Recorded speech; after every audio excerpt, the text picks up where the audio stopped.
Hello, everyone, and welcome to today's webinar hosted by ISHLT and brought to you by Natera, two thresholds, one powerful solution, combining the quantity and fraction of donor-derived cell-free DNA in a single blood test to improve the accuracy of non-invasive rejection screening post-organ transplantation.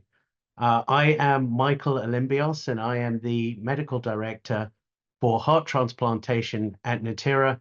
And I'm pleased to be joined by my panel today, Dr. Rupa Rao, Dr. Brent Lampert, and Dr. Mike Boona-Pradist.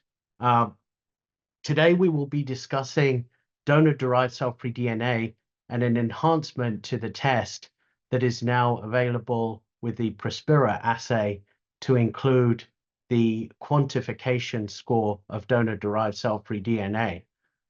So to begin with, I'll briefly overview donor-derived cell-free DNA. I'm sure many of you as practitioners in the field of heart transplantation and lung transplantation have had the opportunity to come across this biomarker that is now available in clinical practice for monitoring for allograft injury and rejection. Donor-derived cell-free DNA, as the name suggests, is cell-free DNA, so DNA that has been shed into the circulation and is specific from the donor allograft and the result of cell turnover. And as with other fields, such as prenatal medicine and oncology, differences between the genome of the allograft organ and the recipient mean that we can quantify the level of donor-derived as opposed to recipient-derived cell-free DNA.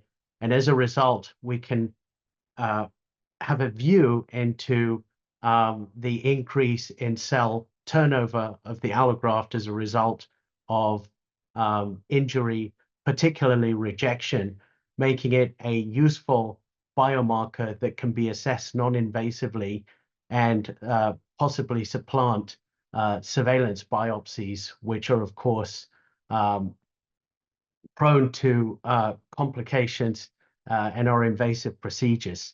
So the way in which donor-derived cell-free DNA has been quantified and described in the literature to date has typically been as a fraction, and this is owing to the technical challenges around quantifying these small levels of cell-free DNA in the circulation.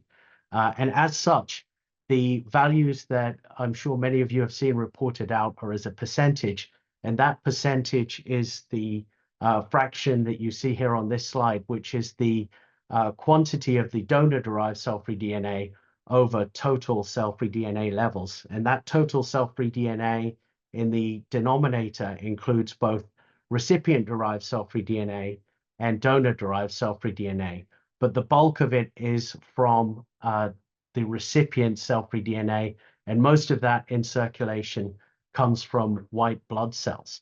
So as you can imagine, and as with any fraction, the value is susceptible to not only changes in the numerator, but changes in the denominator. And it's really the change in donor-derived cell-free DNA quantity that we're most interested in when monitoring the heart allograft.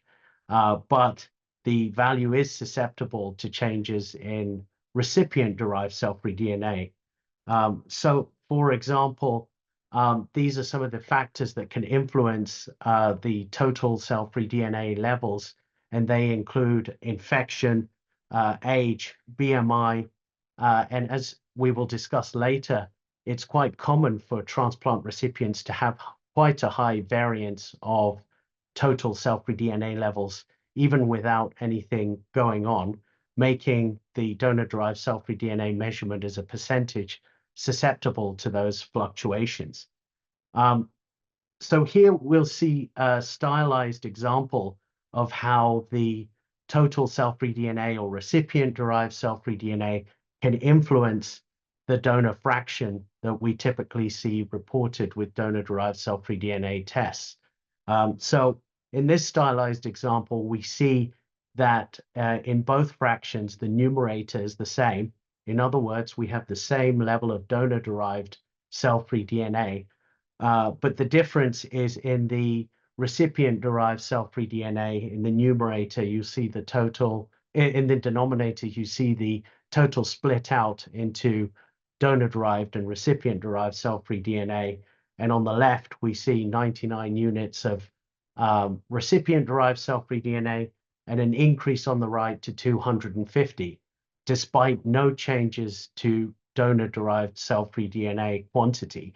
And as you can see in this example, that changes the percentage from 1% to 0.4%. So in this stylized example, in theory, you could have a rejection episode that is being masked by increases in the recipient-derived cell-free DNA level. And so for this reason, the Prospera test has been enhanced to now include the donor quantity score, which is an estimate of the numerator of the donor-derived cell-free DNA quantity.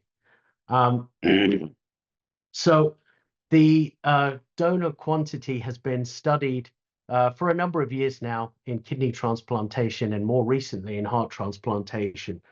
So to begin with, we will review the literature in kidney transplantation, starting with Michael Ulrich and colleagues who have studied donor quantity in kidney transplant recipients in Europe quite extensively. In their first study, they simply assessed whether looking at the donor quantity as a biomarker for rejection would improve the performance characteristics as compared with the donor fraction, and they examined a series of 218 kidney transplant patients using biopsy-proven rejection as the reference standard. And as you can see from these AUC of the ROC curves, there was an improvement quite significantly of 10 AUCs from using the donor fraction, which you see on the right panel, compared with the absolute quantity of cell-free DNA measured in copies per mil on the left, which went from 0.73 to 0.83. And other performance characteristics, sensitivity and specificity also improved as a result. The same group went on to find explanatory variables for this improvement in the performance characteristics. And the first study that they published on this was looking at the temporal relationship between the two metrics of cell-free DNA with a view to explaining why there was a drift in the donor fraction measurement as you got later from transplant that was not seen in the donor quantity. So in this table on the figure on the right, you will see the temporal relationship between the two measures of cell-free DNA as a percentage and as an absolute quantity in the second and third panels. At the top, you'll have the total cell-free DNA, which is the donor plus recipient cell-free DNA. And then in the bottom are white cell counts and TAC trough levels. And the hypothesis was that the changes to TAC levels as we get later post-transplant, typically weaning of TAC in stable patients, resulted in changes in the white cell count, which influenced the total cell-free DNA level. And as a result, that total cell-free DNA drift that you see towards the right of the figure at the top was causing the donor-derived cell-free DNA as a percentage to drift up, which was not seen when looking at donor-derived cell-free DNA measured in copies per ml.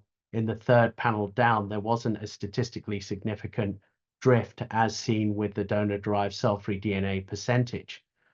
So this was one possible explanatory variable for the change in donor-derived cell-free DNA percentage as we got later post-transplant. And one of the reasons why looking at the donor-derived cell-free DNA in absolute quantification terms is valuable to obviate that drift from total cell-free DNA levels. So the same group also went on to describe a case series of kidney transplant recipients who had both the donor-derived cell-free DNA as a percentage and in copies per ml assessed. Interestingly, in a series of 21 patients, 9 of these had discordant results between the donor fraction and the donor-derived cell-free DNA in copies per ml. And they described these 9 cases in this paper. And I wanted to highlight 2 of these cases in which looking only at donor fraction resulted in a false positive and a false negative.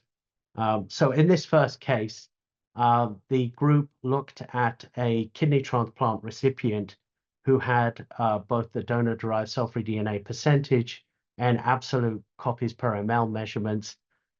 In this patient, there was a false negative result if looking at the donor-derived cell-free DNA percentage alone. This patient had severe UTIs, and it was thought that these UTIs caused the increase in total cell-free DNA levels, which suppressed the donor fraction. So in this figure, towards the right, you will see 2 rows in red describing the donor-derived cell-free DNA percentage at the top and the copies per ml in the bottom. And at this time, seen in the top row in red are the biopsy findings, which were mixed rejection, both T-cell mediated rejection and antibody mediated rejection. However, because of the increase in total cell-free DNA level, the percentage donor-derived cell-free DNA was 0.15, which for kidney transplant is below the cutoff for rejection of 1. However, the absolute level of donor-derived cell-free DNA was 226 copies per ml, and the approximate threshold for rejection is 70 in kidney transplant recipients. So by looking at the absolute measurement of donor-derived cell-free DNA, this rejection would have been caught, but missed if only looking at the donor fraction. And in this case, the converse was true. So this was a false positive result when looking at the donor-derived cell-free DNA percentage. In this case, a kidney transplant recipient unfortunately had CML, which was treated with a white cell depleting agent. And this caused the total cell-free DNA level, which is mostly driven by white cell-free DNA, to become very low. And as a result, the donor-derived cell-free DNA fraction was pushed up. So in this case, it was pushed to 1.42% above the cutoff of 1%. But when looking at the absolute quantity of cell-free DNA, this was 22 copies per ml.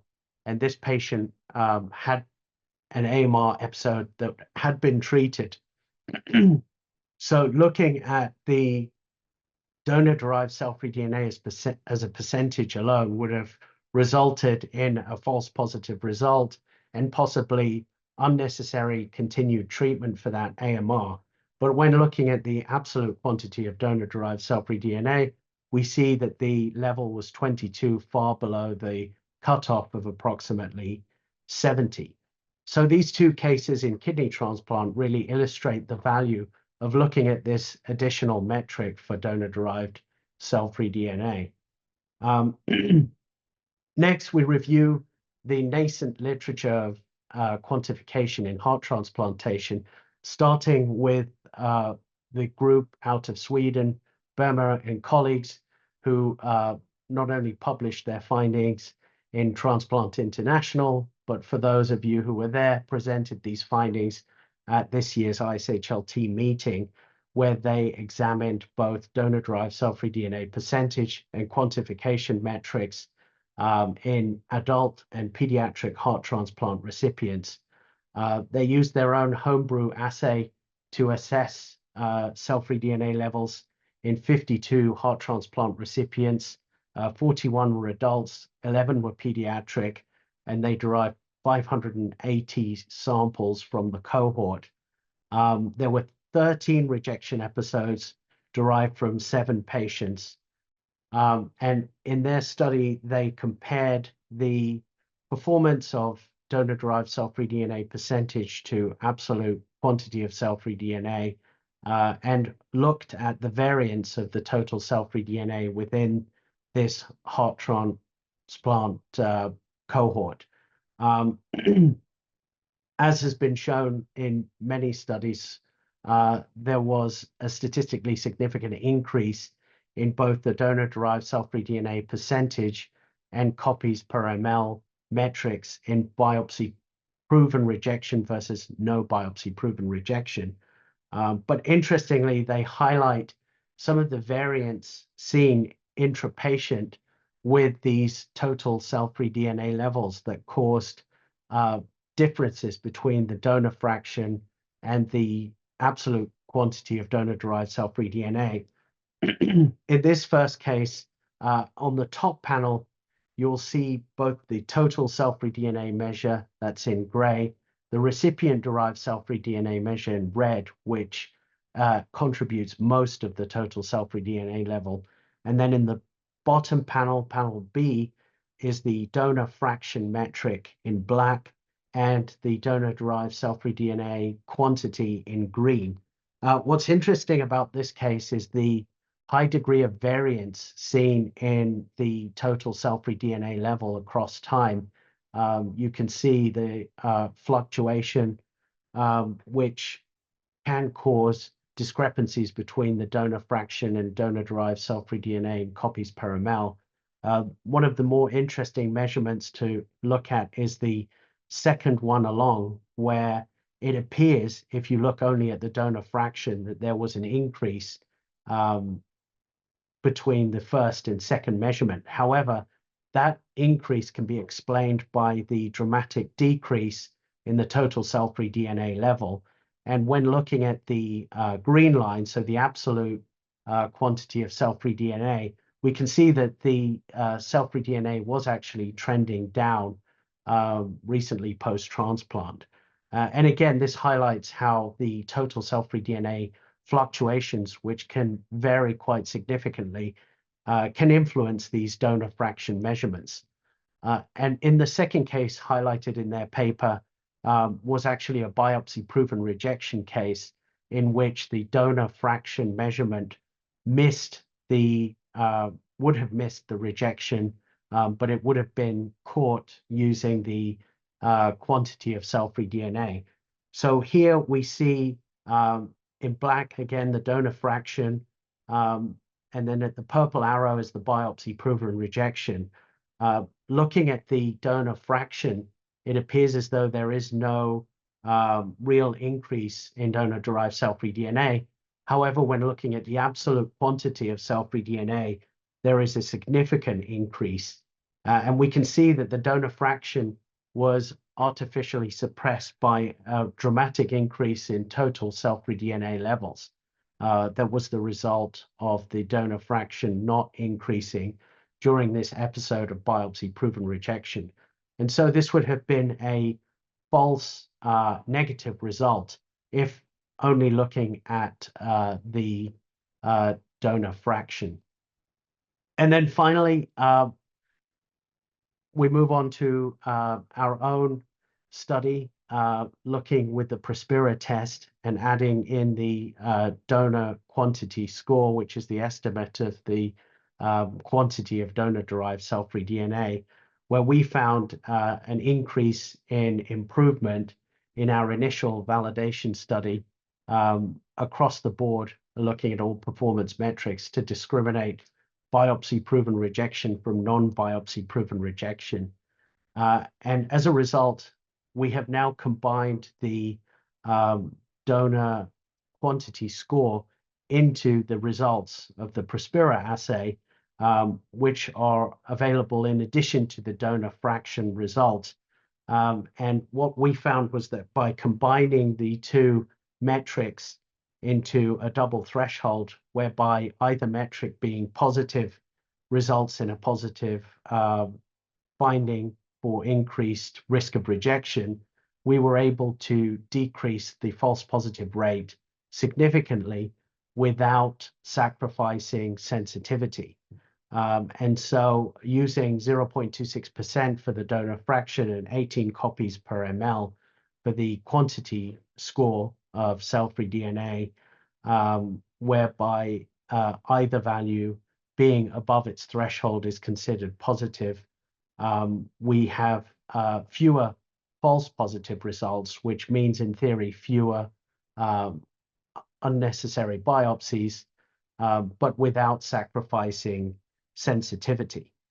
And this is a sample report, which you can see in the top left panel, the donor-derived cell-free DNA percentage, which was previously included, and also the donor quantity score in copies per ml.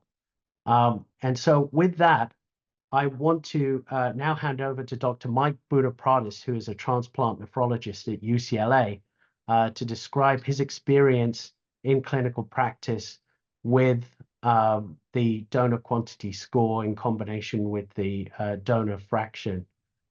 So over to you, Dr. Buddha-Pradis.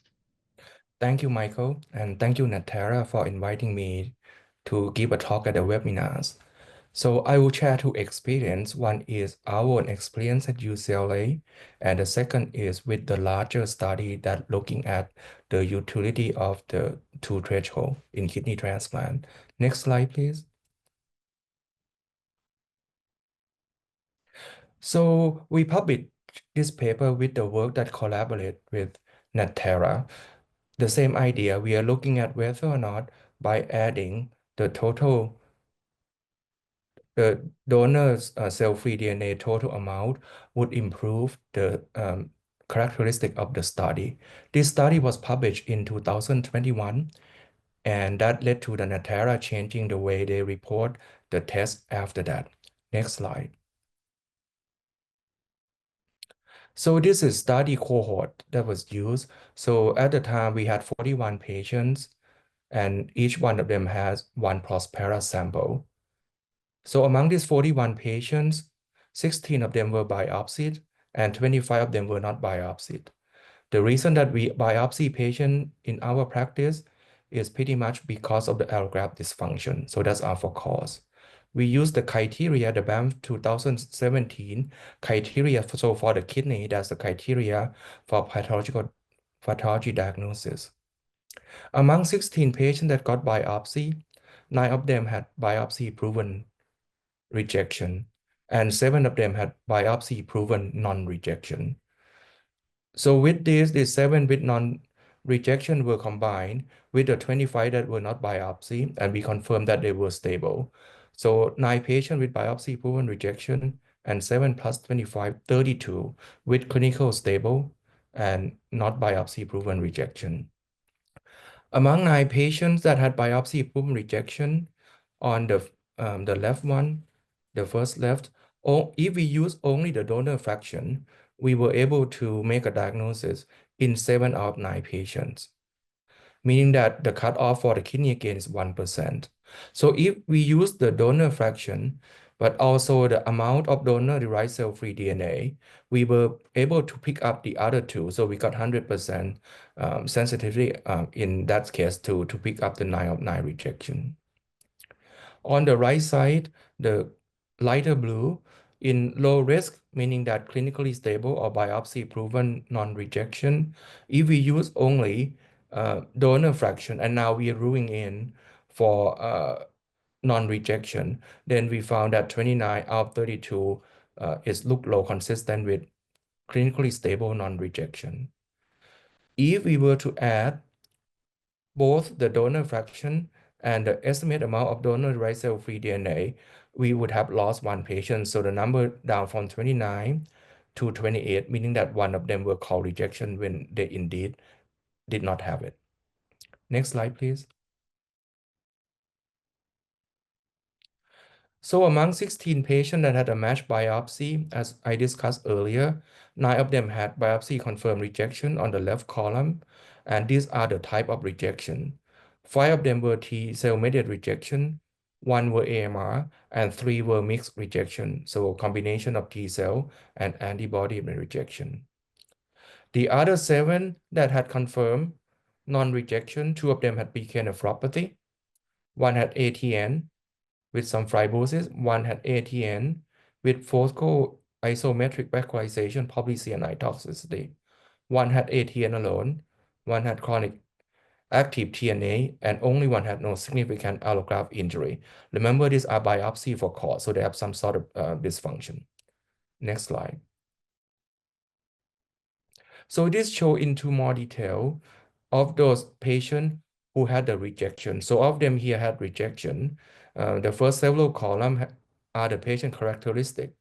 But I want you to focus on the last 4 columns on the rejection type we talked about. Some were mixed, some were ABMI, and some were T cells. And most importantly, if you look at the last 2 columns, we would have the percentage of cell-free DNA, donor-derived, on the second to right, and the absolute amount on the right side. Again, to remind you, in kidney world, we use 1% as a cutoff for donor-derived percentage. And for the copy, the total amount, we use 78. So you see the yellow one, right? The patient number 1 and 4, that we have discrepancy between the percentage and absolute amount. In this case, the percentage was 0.9 in both cases, did not make the cut for 1%. But if we look at the total amount, we see 212 in the first patient, the first row, and on the fourth row was 124. When we use the combined 2 threshold, then these 2 patients will roll into rejection with the correct diagnosis. Next slide. So the way these slides work is each dot is each patient, and one that have rejection are the green one, the red one, and the blue one. And the distribution on the horizontal axis is the percentage of donor-derived cell-free DNA. So you can see it started from 0.01% on the most left to like 20% on the right with that blue. So let's first concentrate on that axis, the percentage of donor-derived cell-free DNA. So as you can see here, if we use just percentage alone, the one that on the right of the 1% would be the test positive.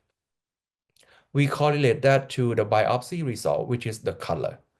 So you can see that majority, but not all, there were a few we talked about that the tests were more than 1%, but did not have the rejection. As well as you can see here on the arrow, the blue arrow, that there were 2 patients in the blue circles that have T cell mediated rejection, did not make the 1%. But now again, we shift to the y-axis and look at the total copy. You can see here, those 2 patients in the blue were more than 78. And if we use the combine, the 2 threshold, they would rule in as having rejection. One that in the gray dot, that is around 150, you see there are a total of 3, right? 2 of them, the left upper corner, 2 of them were rejection. 1 of them did not have rejection because it was neither blue, red, or green. So that patient would be a false positive result in terms of saying that they were having rejection, but they were stable. Next one, please. So let's summarize what we have shown from user data. The original method using just the fraction alone, the overall sensitivity was 77.8%, and the overall specificity was 90.6%, was good. But it's even better when we use the 2 threshold algorithm. The sensitivity went up to pretty much near 100%, and we lost a little bit of specificity from 90 to 89 to 87.5%. Next slide, please.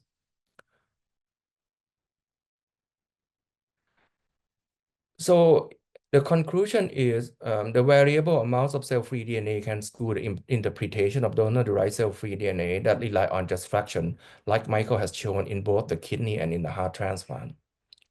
This enhanced algorithm addresses this limitation by using both the estimated amount and also the fraction to assess rejection.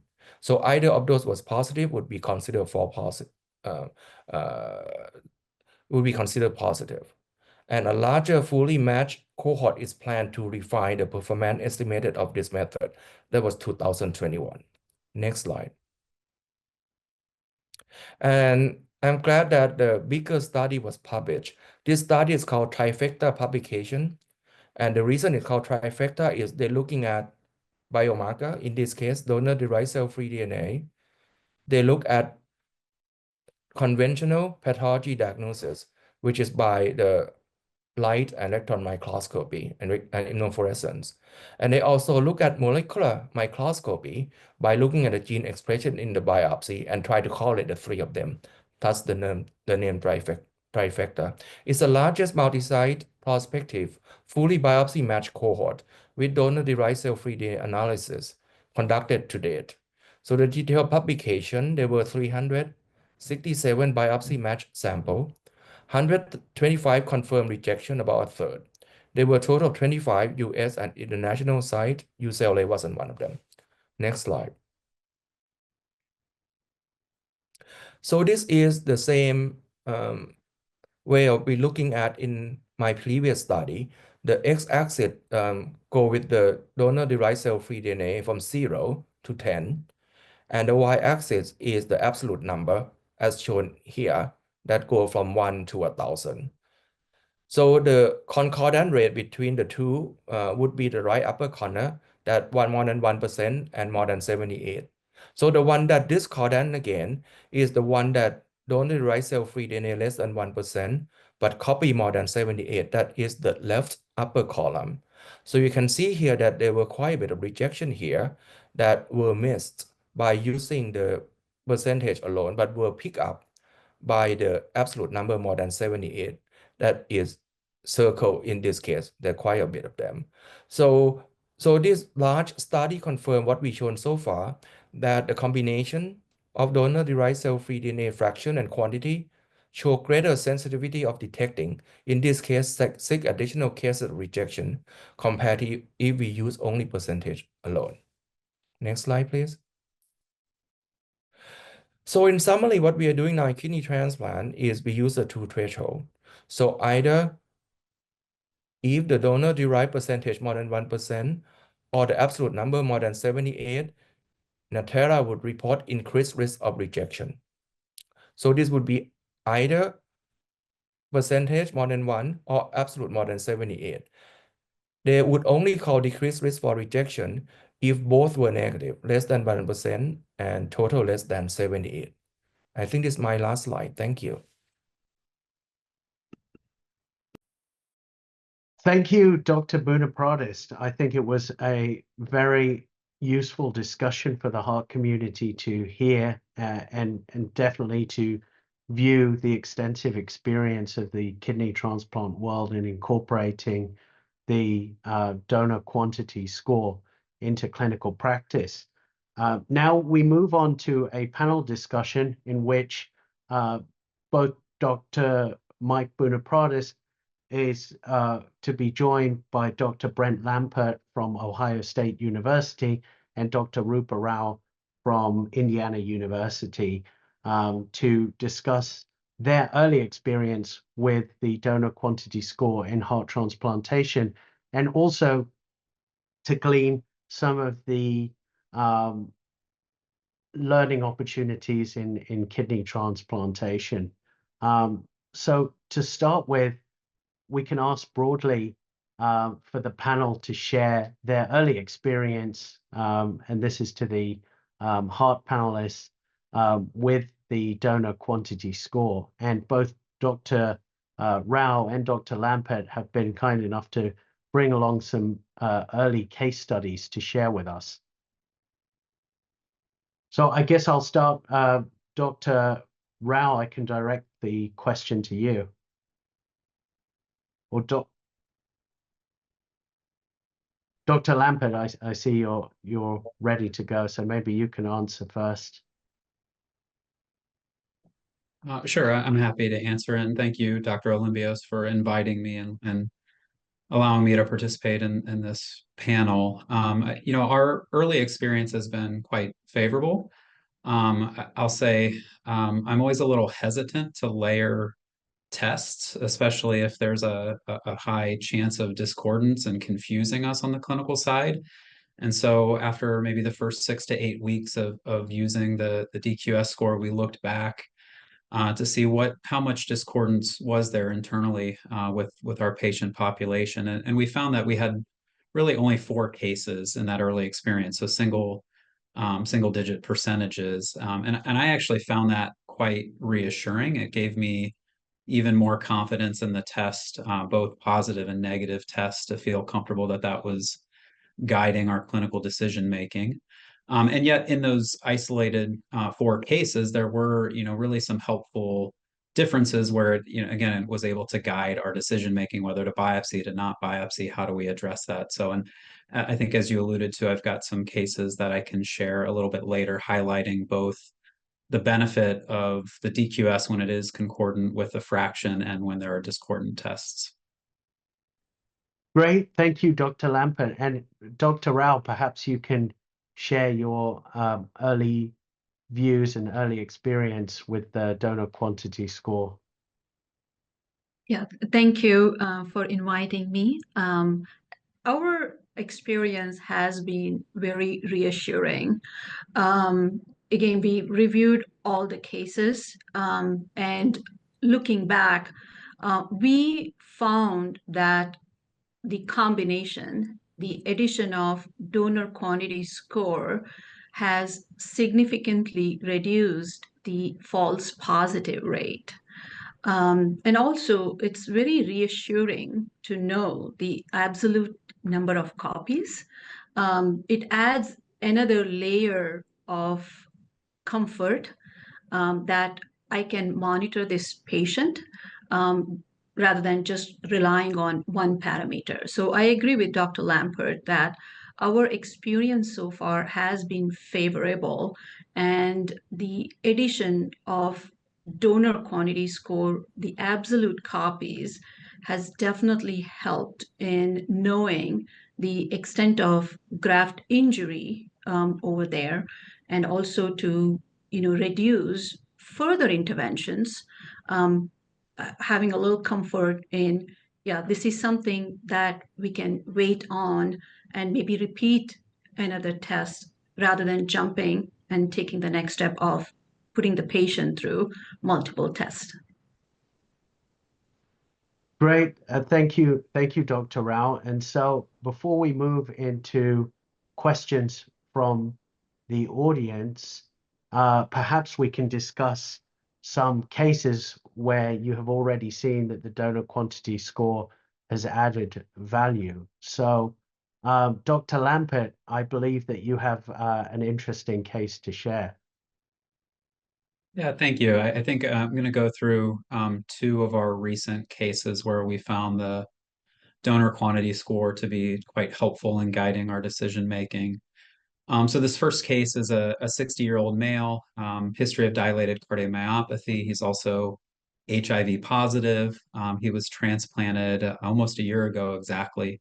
Had a very smooth post-transplant course, no history of rejection, but he did develop this progressive left upper quadrant pain that we started to follow with serial imaging.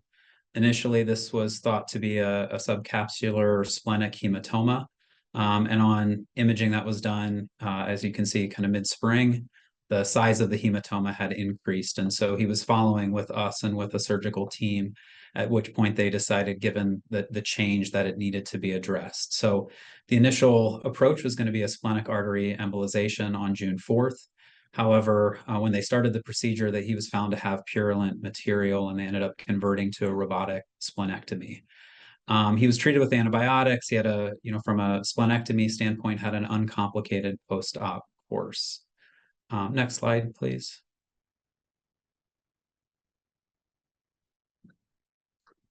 And this kind of gets into where the DQS was helping us out. So hopefully that's projecting the table there in the lower right-hand corner. He had come in for a clinic visit kind of shortly after his fraction was normal. This was his first DQS was normal. And then he came back a month later, and kind of other relevant background. He'd been treated for a UTI, but really was feeling great. He had no donor-specific antibody. His graft function was normal. He was exercising. He certainly had no clinical signs or symptoms of rejection. But lo and behold, on that testing that was done on 8/21, you can see that his fraction had significantly increased, though the DQS remained within the normal range. Admittedly, we're a little uncertain about, how do you assess a fraction? A guy who's HIV positive had a splenectomy, had an infection, lots of things that can affect your total cell-free DNA, can affect your white blood cell count, as you were discussing earlier, Dr. Limbios. But the normal fraction in the setting of a guy who was otherwise clinically doing well and had no signs or symptoms, we elected not to biopsy this gentleman, to just continue to follow him clinically, and we'll actually be getting another test next week to follow this, and he's done FARS to date. So this was one good example of where there was some discordance, but I thought the DQS was really helpful to kind of not have us overreact to a guy who was otherwise feeling well. Next slide, please. This is a little bit different case, and this is more where the concordance, I think, was reassuring. This is a fresh example for us. So this is a 31-year-old female who was transplanted, not quite a year and a half ago. She initially did well after her transplant until December of last year, when she came in with cardiogenic shock. A little confusing at that time. She had been diagnosed with COVID a day prior. She'd had some other upper respiratory stuff in the weeks before, but certainly she had biventricular dysfunction on her echo. Her hemodynamics were abnormal, and she had a new donor-specific antibody. So obviously we biopsied her, and I don't know what kind of reports you all get, but unfortunately sometimes our biopsy reports can be a little confusing, and I'm not going to read it, but you can see there that it kind of covered everything. It said this could be viral myocarditis, it could be rejection, it could be both. If it is rejection, unfortunately they're still reporting out in the 1990 system, but they said it could be anything from a 1B to a 3B. So the biopsy didn't necessarily help us in this situation, but nonetheless, given the circumstances, we treated her with steroids, we escalated her maintenance immunosuppression, and very quickly her EF fully recovered. Next slide, please. And she did okay through the rest of the winter into the spring, but come summer, she again started to not feel so well, had a lot of non-specific symptoms, GI symptoms, and we saw a big rise in her cell-free DNA fraction and her DQS in a July clinic visit. So at that time, her graft function was still normal, but she did have this persistent donor-specific antibody. We did biopsy her then, and it came back very bland. They read it as a 0R, no staining, nothing to suggest that this was rejection mediated. So, we didn't make a lot of changes. Unfortunately, she came back a month later, still with kind of progressive symptoms, nothing getting better. And you can see there, hopefully, again, that's projecting a really even more dramatic rise in both her fraction and her DQS. So this, I'm not somebody who tends to do a lot of biopsies, and certainly it would be unusual for us to biopsy when we had a negative one the month before, but this was really hard to ignore. So we did an echo, which now showed that she had biventricular dysfunction. We did the right heart cath and biopsy. Her right heart cath, now her cardiac index was low. And this one we sent out for the molecular microscope. Admittedly, we haven't done that much in the past. This was actually the first case we did it, but the Prospera result really helped spur us to start to use that technology too. So you can see the contrast there. Our internal biopsy still read this as pretty benign, nothing that typically would require treatment, but the molecular microscope results looked, very convincing for mixed cellular and antibody mediated rejection. She's actually still in the hospital right now, finishing up her treatment, her AMR protocol, and clinically doing much, much better. So I thought this was a nice example where the concordance really spurred us to kind of make sure we take the next steps and address something that the biopsy wasn't giving us a lot of direction on. Thank you, Dr. Lampert. Those are indeed two very interesting cases. And as more cases come through in the heart transplant world, I'm sure we'll see other scenarios in which the two metrics provide added value in combination. Also, we have Dr. Rupa Rao's cases to present. So I'll hand back over to Dr. Rao. Thank you. So as already said, I feel like the addition of donor quantity score and the new parameter has helped us in delineating some of the cases, kind of to see whether there is, higher risk for rejection or not. We all know previously the cutoff for donor-derived cell-free DNA fraction of 0.15% or more is considered as higher risk for rejection. I have compiled here 5 cases that we have where all of them, according to the previous criteria, would have been considered as increased risk for rejection. The first patient is 9 months out of transplant, 35-year-old female, DFE elevated at 0.21%. However, the absolute score is only 10 copies per ml, and according to the newer criteria, the less than 0.26% on the DFE and the absolute value less than 18 copies per ml, we elected to manage this patient conservatively, especially the patient was asymptomatic and the graft function was preserved. She did have CMV viremia, high values, was admitted, got treated. We repeated these DFE values and the subsequent values have decreased and the patient has done well so far with asymptomatic and preserved graft function. The second case, patient is 15 months out of transplant. We had to change the immunosuppression from tacro to sirolimus because the patient had underlying CKD with rising creatinine. Traditionally, we have done biopsies when we have changed the immunosuppression. However, nowadays we are replacing the biopsy with the cell-free DNA values. According to the old criteria, DFE value was 0.18%. However, the DQS is only 8 copies per ml. So we once again elected to manage this patient conservatively as the patient was feeling fine overall and the graft function was preserved.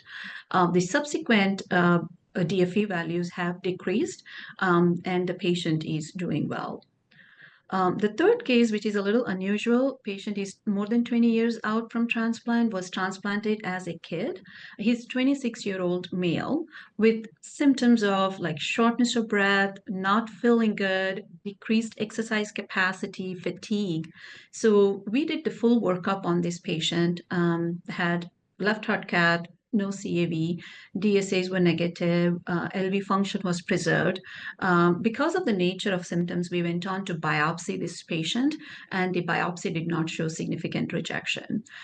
This patient had right heart failure from previous tricuspid, the biopsies and tricuspid valve intervention, and we increased the diuresis, and he felt clinically well, and the subsequent DFEs have gone down. But it was reassuring to see that even after 20 years of transplanted heart, the DQS was only 9 copies per ml. Another patient, 24 months out, a young patient, compliant, but however, whenever you have a young patient and the DFE levels are higher, you always worry if the patients are taking their medicine or they have robust immune system, are we immunosuppressing them adequately? Here, even though DFE was borderline high, 0.15%, the absolute copies were only 2. So we elected to manage this patient conservatively once again, and the graft function was preserved. She had upper respiratory tract infection around this time, and she's done well since then. Last patient, 18 months out of transplant, He's an unfortunate 70-year-old who did well from transplant standpoint, but developed oral cancer. So we had to keep the immunosuppression lower. And also he had issues with swallowing the pills. He has a G-tube, the G-tube malfunction. So he was very high risk for rejection. When the DFE came back as 0.21%, previously we would have definitely gone on to biopsy this patient. However, it was reassuring once again to see that the DQS was 77 copies per ml. We got an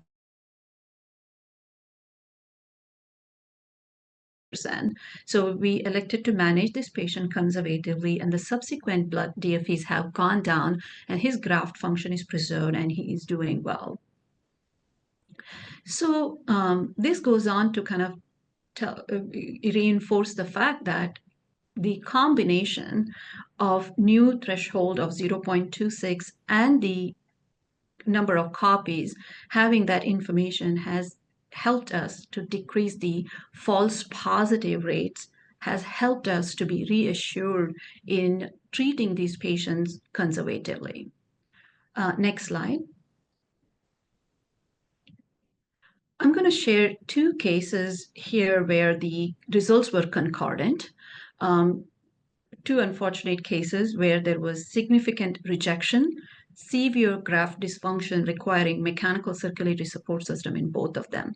The first patient is 36 years old, 2 years out of transplant, very compliant patient. However, we had to keep the immunosuppression a little bit low on the lower side due to repeated infection. Came in with shortness of breath.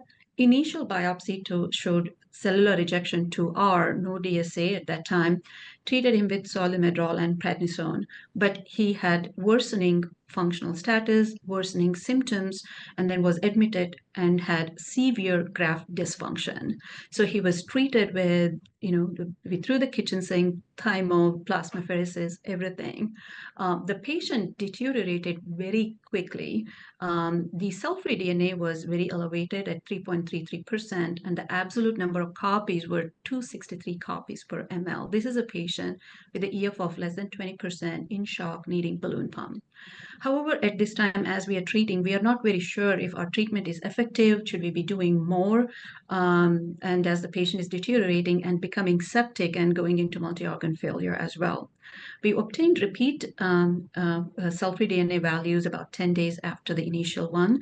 The biopsy doesn't show any rejection at this point, and the cell-free DNA is lower, 0.78%, but in the setting of infection, you're not very sure if it is falsely low.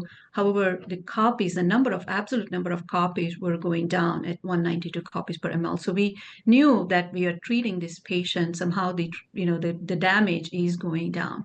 Unfortunately, patient had cardiac arrest and did not make it.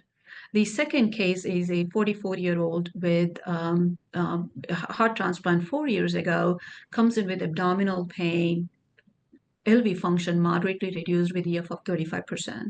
His concordant results, elevated levels of 0.3% cell-free DNA, and absolute copies, 41 copies per ml. This patient, as we are treating him for rejection, has cardiac arrest, has a fall, goes on to get ECPR and ECMO, and cellular rejection. Biopsy comes back with cellular rejection 3R. As we are treating him for rejection, unfortunately, he had developed intracranial hemorrhage, and care was withdrawn.